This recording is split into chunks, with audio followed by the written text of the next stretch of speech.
Good morning students. प्रज्ञा बाल मंदिर online YouTube classes में आप सभी का हार्दिक स्वागत है।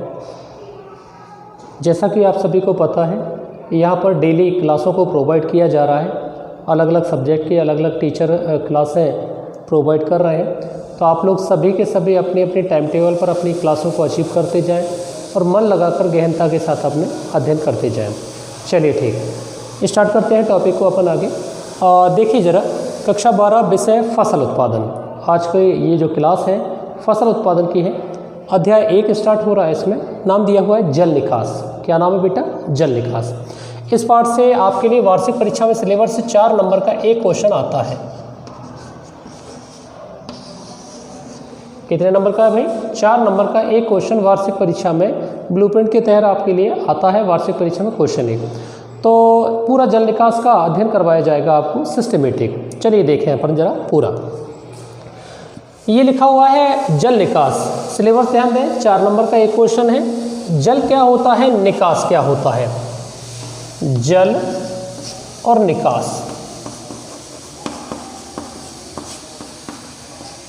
देखिए जरा, जल यानी होता है पानी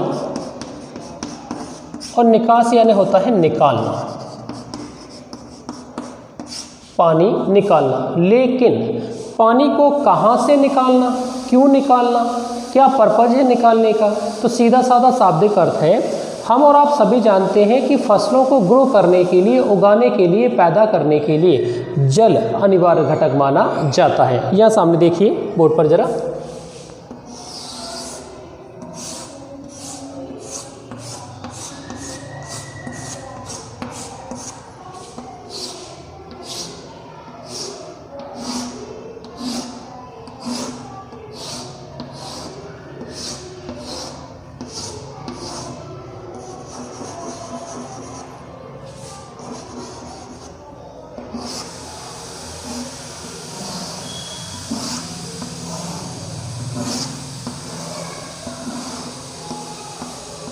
यहाँ पर एक छोटा सा पादप मैंने बना दिया आपके सामने, पौधा।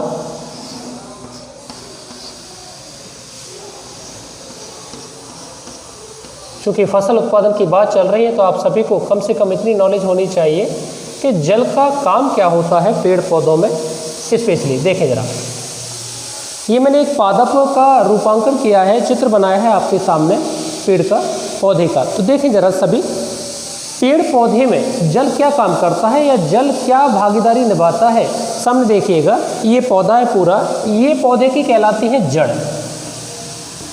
ये कौन है? जड़। ये है तना, ये है पत्ती, ये है शाखा, ये है फूल,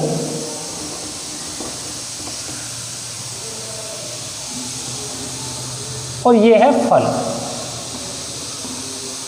सामने देखिए जरा, सामान्यतः विभिन्न प्रकार के पेड़ पौधों में पादपों के मेन अनिवार्य घटक के रूप में इन बिंदुओं पर चर्चा की जाती है। सबसे पहला क्या है भाई? जड़। दूसरा क्या है? तना। तीसरा क्या है? पत्ती। आगे क्या है? शाखा। फिर लिखा हुआ है फूल और फल। मैं एक एक की चर्चा आपको करता हूँ, उसके बाद में क्लियर करूँगा कि जल का मेन काम क्या होता है। पेड़ पौधों में जल क्या करता है कि मृदा में पौधे की जो जड़ें होती हैं, उन जड़ों में पानी के द्वारा अवशोषण करने का कार्य किया जाता है। ये जड़ें पौधे के ऊपरी भाग तक जल का अवशोषण करके पहुंचाने का काम करती हैं। तो जीवित रहने के लिए, पौधे की वृद्धि विकास करने के लिए जल अनिवार्य घटक माना जाता है। लेकिन जल की निश्चित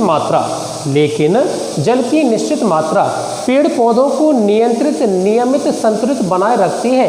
लेकिन अधिक जल होने पर पेड़ पौधे की वृद्धि, विकास, श्वसन क्रिया सारी अवरुद्ध हो जाती है और पौधा निर्जीव होकर मृत हो जाता है। ध्यान दीजिए मेरी लाइनों पर, मैंने क्या कहा? जल की निश्चित मात्रा, क्योंकि पाठ चल रहा है जल निकास का, तो जल क्या है, निकास क्या है, दोनों को क्लियर करना है विद्यार्थियों को। जल यानी पानी, किसी भी पेड़ पौधे की वृद्धि विकास के लिए जल अनिवार्य घटक माना जाता है। लेकिन जल की निश्चित मात्रा पेड़ पौधों की वृद्धि विकास ठीक प्रकार से कर देती है।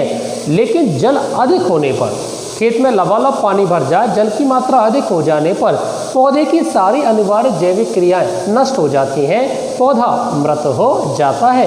तो ध्यान देंगे आप लोग सभी, जल पौधे के लिए अनिवार्य घटक माना जाता है। फसल उत्पादन में किसी भी फसल की बात करें तो पौधे में मुख्य रूप से ये 6 भाग पाए जाते हैं: जड़, तना, फूल, पत्ती, फल और शाखाएं। एक एक से यहाँ देखें जरा।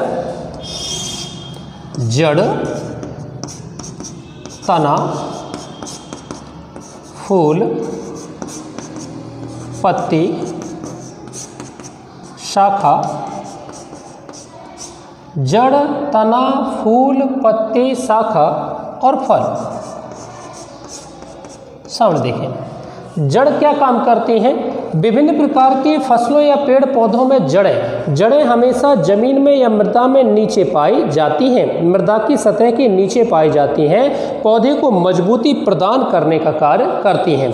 और जड़ ही जमीन के अंदर पाए जाने वाले नमी, विभिन्न प्रकार के खनिज लवणों का अवशोषण करके पादप के अग्रभाग ऊपरी भाग तक पहुंचाने ले जाने का काम करती हैं। दूसरा है तना पौधे को बैलेंस बनाए रखता है, मजबूती प्रदान करता है, पूरे पौधे को एक संतुलन में बनाए रखने का कार्य तना करता है। इस तने के द्वारा पौधा सीधा ऊर्ध्वाधर क्रम में खड़ा रहता है। आगे लिखा हुआ है फूल। विभिन्न प्रकार की फसलों में परागण की क्रिया करने के लिए पाए जाने वाले अवयव को फूल कहा जाता है। ये रंग बिरंगे अलग अलग फसलों में भिन्न भिन्न आकार, छोटे बड़े अलग अलग शेप एंड साइज के पाए जाते हैं। आगे लिखा हुआ है पत्ती। पौधों में चारों तरफ, पेड़ पौधे फसलों में चारों तरफ हरी भरी जो सामान्यतः हरी भरी छोटी बड़ी अलग अलग सतह आकार की जो अवयव या घटक पाए जाते हैं उन्हें पत्तियां कहते हैं। इन पत्तियों का रंग हमेशा हरा पाया जाता है। हरा क्यों होता है? क्योंकि इसमें क्लोरोफिल या हरित लवक की मात्रा पाई जाती है। इन पत्तियों का कार्य क्या है भाई? इन पत्तियों का मुख्य कार्य है प्रकाश संश्लेषण की क्रिया करना। प्रकाश संश्लेषण की क्रिया के द्वारा पौधा अपना भोज्य पदार्थ स्वयं बनाने का कार्य करता है और वातावरण से हानिकारक कार्बन डाइऑक्साइड गैस का अवशोषण करता है और बदले में ऑक्सीजन गैस को वातावरण में मुक्त कर दिया जाता है। आगे लिखा हुआ है शाखा। विभिन्न प्रकार के पेड़ पौधे में तने के चारों तरफ पाए जाने वाली ब्रांचों को शाखा कहा जाता है। शाखाओं पर विभिन्न प्रकार की पत्तियां लदी या आच्छादित पाई जाती हैं, जिसके द्वारा पेड़ पौधा चारों तरफ से हरा भरा दिखाई देता है। आगे लिखा हुआ है फल। फूल के बाद प्रारंभिक अवस्था में जो अवयव या घटक प्राप्त होता है उसे फल कहा जाता है। अलग अलग पेड़ पौधों में फलों का आकार छोटा बड़ा पाया जाता है। समस्त प्रकार की फसलों में प्राप्त होने वाले उत्पाद को भी फल के नाम से जाना जाता है। तो भाई पौधे के अनिवार्य घटक आपके सामने हैं, मैंने एक एक की चर्चा यहाँ पर की। जड़ें कहाँ पर है भाई? जड़ धरती के अंदर पौधे को मजबूती प्रदान करने का कार्य करती हैं, साथ ही साथ जमीन के अंदर पाए जाने वाले खनिज लवण और विभिन्न प्रकार की नमी या जल की मात्रा को अवशोषित करके ऊपरी अग्रभाग तक पहुँचाने का काम करती हैं। तना क्या? यांत्रिक सहारा देता है, मजबूती प्रदान करने का कार्य करता है, ऊर्ध्वाधर दिशा में सीधा खड़ा रहने का काम करता है। तीसरा लिखा हुआ है फूल। अलग अलग फसलों में फूल अलग अलग आकार के पाए जाते हैं। फसलों में परागण की क्रिया के लिए फूलों का विशेष महत्व या योगदान पाया जाता है। आगे लिखा है पत्ती। आगे क्या लिखा हुआ है? पत्ती। सामान्यतः विभिन्न प्रकार की फसलों में चारों तरफ हरे रंग की जो संरचना पाई जाती है उन्हें पत्तियां कहा जाता है। ये विभिन्न प्रकार की पत्तियां अलग अलग फसलों में प्रकाश संश्लेषण का कार्य करती हैं। ये क्रिया प्रकाश संश्लेषण की क्रिया में पौधा स्वयं अपना भोजन बनाने का काम करता है। आगे लिखा हुआ है शाखा। पेड़ पौधे के मुख्य तने के चारों तरफ पाए जाने वाली ब्रांचों को शाखाएं कहा जाता है। इन शाखाओं के द्वारा पौधा हरा भरा और बड़े आकार का दिखाई देता है। फिर लिखा हुआ है फल। विभिन्न प्रकार की फसलों या पेड़ पौधों में पाए जाने वाले उत्पाद के रूप में जो अवयव या घटक होता है उसे फल कहा जाता है। फलों का आकार अलग अलग फसलों में भिन्न भिन्न प्रकार का पाया जाता है। तो यहाँ ध्यान देंगे, किसी भी फसल या किसी भी पादप या किसी पेड़ पौधे की वृद्धि विकास के लिए जल अनिवार्य भूमिका निभाने का काम करता है। किसके द्वारा भाई? जल अनिवार्य भूमिका निभाने का कार्य करता है। जल कहाँ से आता है, क्या होता है? सामान्यतः जल, फसलों में जल उत्पन्न या जल पहुँचने की क्रिया दो प्रकार से हो सकती है। एक होती है प्राकृतिक तरीके से जल देना और एक होती है कृत्रिम तरीके से जल देना। प्राकृतिक क्या है, कृत्रिम क्या है? भाई जल देने या डालने की क्रिया को सिंचाई कहा जाता है। क्या कहते हैं भाई? सिंचाई। सिंचाई, गौर करें, फसलों में जल देने की क्रिया को क्या कहते हैं? सिंचाई कहा जाता है। सामान्यतः सिंचाई करने से पेड़ पौधे की जड़ों को आवश्यकता अनुसार जल की मात्रा मिल जाती है। उसे जितना जल आवश्यक है उतना अवशोषित कर लिया जाता है। भाई अब अवशोषित किसके द्वारा होता है, इस बात को भी क्लियर करें सभी बच्चे। ये जो फसलों का तना है, गौर करें, ये जो फसलों का तना है, इस तने में दो जटिल ऊतक पाए जाते हैं। इन जटिल ऊतक के नाम है जाइलम और फ्लोएम। क्या नाम है भाई? जाइलम और फ्लोएम। भाई जाइलम क्या करता है, गौर करें, जाइलम और फ्लोएम, एक है जाइलम एक है फ्लोएम। जाइलम ऊतक और फ्लोएम ऊतक, इन तीर के निशान देखिए आप लोग सभी सामने देखिएगा। जाइलम और फ्लोएम, जाइलम और फ्लोएम, जाइलम और फ्लोएम। जाइलम का तीर का निशान देखिए नीचे से ऊपर और फ्लोएम का देखिए ऊपर से नीचे। ये करते क्या है भाई? पेड़ पौधों की जड़ें कहाँ पर है? नीचे, और पूरा पौधा कहाँ पर है? ऊपर।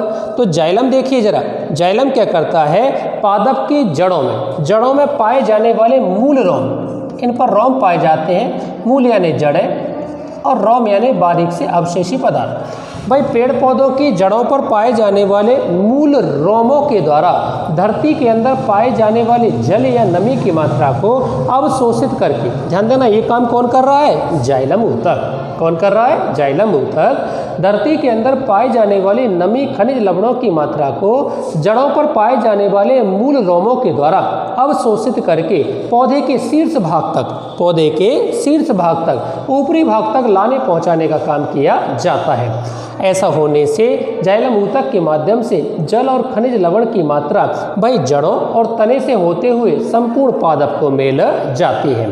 दूसरा लिखा हुआ है फ्लोएम ऊतक। क्या लिखा है बेटा? फ्लोएम ऊतक। ये क्या काम करता है भाई?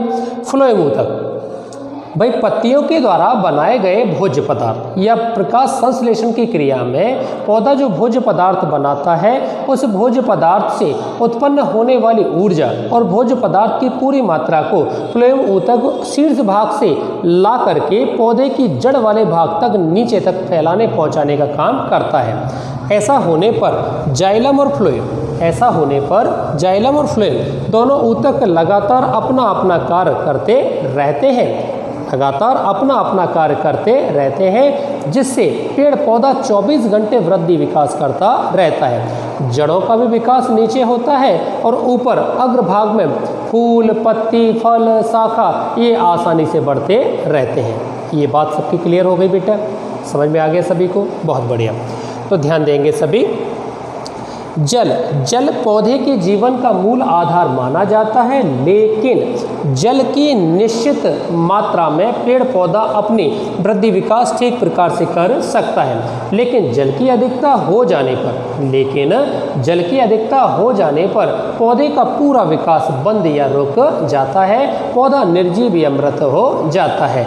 ऐसा क्यों? देखें जरा, हम और आप सभी जानते हैं, मैंने यहाँ लिख दिया मृदा।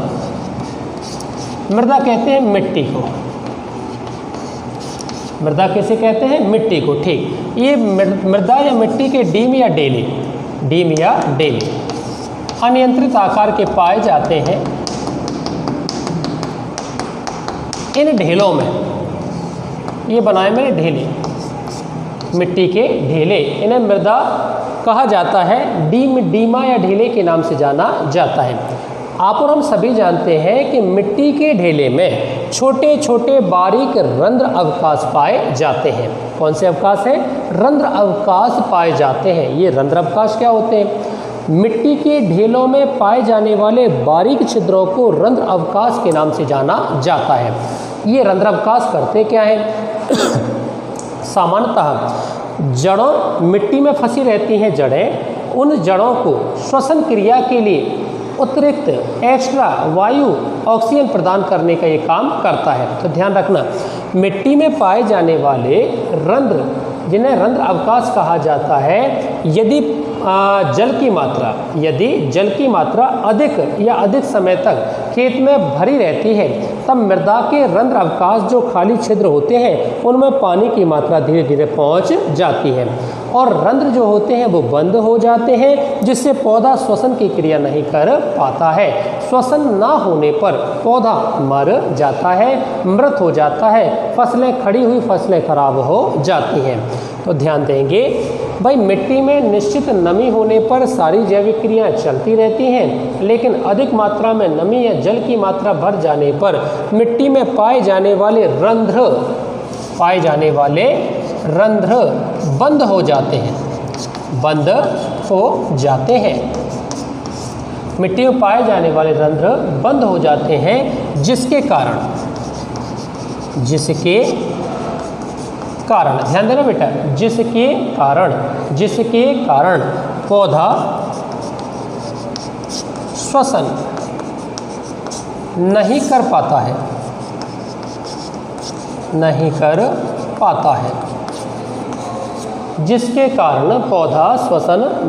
पाता है, जिससे खड़ी फसलें हमारी खराब हो जाती हैं, फसलों का वृद्धि विकास रुक जाता है। तो ध्यान देंगे आप लोग, जल की निश्चित मात्रा तो फसल विकास के लिए आवश्यक मानी जाती है, लेकिन अधिक जल या पानी भर जाने के कारण मृदा में पाए जाने वाले या मिट्टी के ढेलों में पाए जाने वाले रंध्र के अवकाश बंद हो जाते हैं, जिससे पेड़ पौधे को श्वसन करने के लिए पर्याप्त हवा, वायु, ऑक्सीजन नहीं मिल पाती है और ऑक्सीजन के अभाव में श्वसन क्रिया अवरुद्ध हो जाती है, जिसके कारण पौधा निर्जीव हो जाता है, मृत हो जाता है। ये पूरी भाषा समझ में आई बेटा? क्लियर? अब पानी यदि ज़्यादा भर जाए, यदि खेत में ज़्यादा भर जाए, तो खेत में भरे हुए पानी को ही खेत से बाहर निकालने की क्रिया को क्या कहते हैं? जल निकास। क्या कहते हैं भाई? जल निकास। ध्यान दीजिए, जल यानी पानी, निकास यानी निकालना। जल यानी पानी, निकास यानी निकालना। जल यानी पानी को क्या कर रहे हैं? निकाल रहे हैं। लेकिन कहाँ से किसको निकाला भाई? जब कभी अपनी फसल में या अपने खेत में अतिरिक्त जल की मात्रा अधिक समय तक भर जाती है, जब कभी किसी खेत में जल की अतिरिक्त मात्रा अधिक समय तक भर जाती है, तब खेत के भीतर ध्यान दीजिए, जब कभी किसी खेत में जल की अतिरिक्त मात्रा ज़्यादा भर जाती है, तब खेत के भीतर भरे हुए जल को किसी भी विधि के माध्यम से खेत से बाहर निकालने की क्रिया को ही जल निकास कहा जाता है। एक बार लाइनों पर गौर करें। जल निकास की परिभाषा, फिर मैं नेक्स्ट वीडियो में आपको जल निकास की परिभाषा यहाँ लिखकर बताऊँगा। अभी आपको इंट्रोडक्शन दिया है पूरे पार्ट का कि जल निकास होता क्या है। जल निकास, जब कभी किसी खेत में जल की अतिरिक्त मात्रा अधिक संख्या में भर जाती है, अधिक समय तक भरी रह जाती है, जो कि पौधों के शरीर पर प्रतिकूल प्रभाव डालने का काम करती है। बेटा अनुकूल नहीं, कैसा? प्रतिकूल। दो अवस्थाएं होती हैं, अनुकूल अवस्था और प्रतिकूल अवस्था। अनुकूल होती हैं पौधों के हिसाब से या पौधों की आवश्यकता के हिसाब से, जबकि प्रतिकूल होती हैं पौधों की विपरीत अवस्था के अनुसार वाली, जो पौधों को हानि, नुकसान पहुंचाने, फैलाने का काम करती हैं। तो ध्यान देंगे, जब कभी किसी खेत में जल की अतिरिक्त मात्रा अधिक समय तक भर जाती है, जो कि पौधों के शरीर पर खराब प्रतिकूल प्रभाव डालती है, तब उस खेत में से जल की अतिरिक्त मात्रा को बाहर निकालने की क्रिया को ही जल निकास कहा जाता है। क्या कहते हैं बेटा? जल निकास कहा जाता है। एक बार रिवाइज और करवाते हैं आपको, इंट्रोडक्शन पूरा देखें जरा। सबसे पहले किसी भी पेड़ पौधे में मुख्य ये 6 भाग पाए जाते हैं: जड़, तना, फूल, पत्ती, शाखा, फल। जड़, तना, फूल, पत्ती, शाखा, फल। जड़, तना, फूल, पत्ती, शाखा, फल। जड़, तना, फूल, पत्ती, शाखा, फल। जड़ों का काम क्या है? धरती के भीतर किसके भीतर बेटा? धरती के भीतर जड़ें ठीक प्रकार से व्यवस्थित क्रम में पाई जाती हैं और जमीन या धरती या मृदा से खनिज, लवण और जल का अवशोषण करके ऊपरी भाग तक पहुंचाने का काम करती हैं। तो सबसे पहला कौन? जड़ें। ऊपर कौन है? ऊर्ध्वाधर क्रम में तना। तना पौधे को मजबूती प्रदान करता है, सहारा देता है, सीधे खड़ा रहने का कार्य करता है। जड़ तना। तना के बाद कौन है भाई? फूल। अलग अलग पौधों में परागण की क्रिया के लिए पाए जाने वाले घटक को फूल कहा जाता है। फूल कहा जाता है। विभिन्न फसलों के अलग अलग स्वभाव के अनुसार फूल का रंग, रूप, आकार भी भिन्न भिन्न पाया जाता है। फिर लिखा हुआ है पत्ती। फसलों के चारों तरफ या पेड़ पौधे के चारों तरफ पाए जाने वाले हरे रंग की संरचना को पत्तियां कहा जाता है। इन पत्तियों में हरित लवक की मात्रा पाई जाती है जो कि सूर्य के प्रकाश की उपस्थिति में प्रकाश संश्लेषण का कार्य करती हैं। आगे है भाई शाखाएं। पेड़ पौधे के तने के चारों तरफ पार्श्वी भाग में पाए जाने वाली लंबी लंबी संरचना को शाखाएं कहा जाता है। इन शाखाओं पर अनेक प्रकार की पत्तियां लदी पाई जाती हैं। आगे लिखा हुआ है फल। भाई शाखाओं पर कई प्रकार के खट्टे मीठे अलग अलग फसल के हिसाब से छोटे बड़े आकार के फल पाए जाते हैं। भिन्न भिन्न फसलों में फलों का रूप, रंग, आकार भी अलग अलग पाया जाता है। जल। किसी पेड़ पौधे की वृद्धि विकास के लिए जल महत्वपूर्ण कारक माना जाता है, लेकिन निश्चित अवस्था से अधिक मात्रा में जल मिल जाने पर, निश्चित अवस्था से भी अधिक मात्रा में जल मिल जाने पर वह जल पौधे की वृद्धि विकास पर प्रतिकूल प्रभाव डालने का कार्य करता है। अतः किसी खेत में भरे हुए अतिरिक्त जल को खेत से बाहर निकालने की क्रिया को जल निकास कहा जाता है। जल यानी पानी, निकास यानी निकालना। तो ये सारी चीज़ें क्लियर हुई बेटा? कहीं कोई समस्या, कोई दिक्कत नहीं? आज के लिए वीडियो इतना ही। इससे आगे नेक्स्ट वीडियो आपके लिए अपलोड करेंगे। धन्यवाद।